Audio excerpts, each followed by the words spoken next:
Viral video rumah dibelah jadi dua di Grobogan. Ini kata Kades soal konflik rumah tangga. Sebuah rumah di Desa Mlowo Karangtalun, Kecamatan Pulo Kulon, Kabupaten Grobogan, menjadi viral di media sosial setelah terlihat terbelah menjadi dua bagian.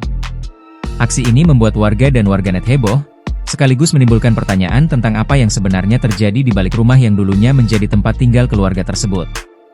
Kepala Desa Mlowo Karangtalun, Wahyu Hudiono, membenarkan peristiwa itu terjadi pada Jumat pagi, 13 Februari 2026. Ia memastikan video yang beredar bukan rekayasa, melainkan fakta yang terjadi di lapangan.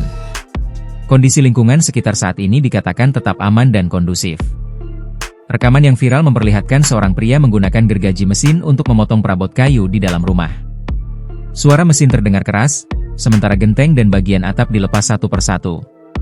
Video berikutnya menunjukkan rumah perlahan terbelah, membuat struktur bangunan tampak seperti dua rumah terpisah dalam satu pekarangan. Warganet pun ramai membagikan video tersebut, menyoroti aksi ekstrim yang jarang terjadi. Banyak yang merasa terkejut, sebagian iba, dan tidak sedikit yang penasaran dengan alasan dibalik keputusan drastis ini. Menurut Wahyu, aksi membelah rumah ini merupakan puncak dari konflik rumah tangga yang sudah lama terjadi. Dugaan perselingkuhan menjadi salah satu pemicu. Suaminya sudah memaafkan, asal jangan diulangi. Tapi malah si istri sudah tidak mau sama suaminya lagi, ujarnya, dikutip dari Bangka Pos, Minggu, 15 Februari 2026. Upaya mediasi yang difasilitasi pihak desa sebelumnya tidak membuahkan hasil karena kedua belah pihak tetap bersikukuh pada pendirian masing-masing. Pasangan ini diketahui telah menikah selama kurang lebih 7 tahun dan dikaruniai 2 anak.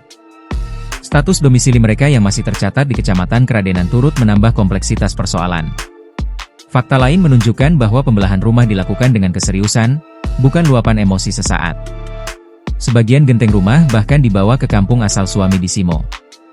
Kepala desa menegaskan bahwa pria yang terlihat mengoperasikan gergaji kemungkinan hanyalah orang yang diminta membantu proses pembongkaran, bukan sang suami langsung. Bukan itu suaminya, mungkin orang suruhannya, ungkap Wahyu.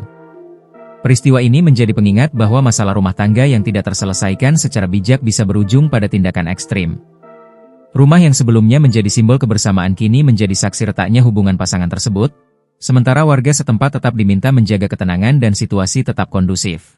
Download Tribun X sekarang, menghadirkan lokal menjadi Indonesia.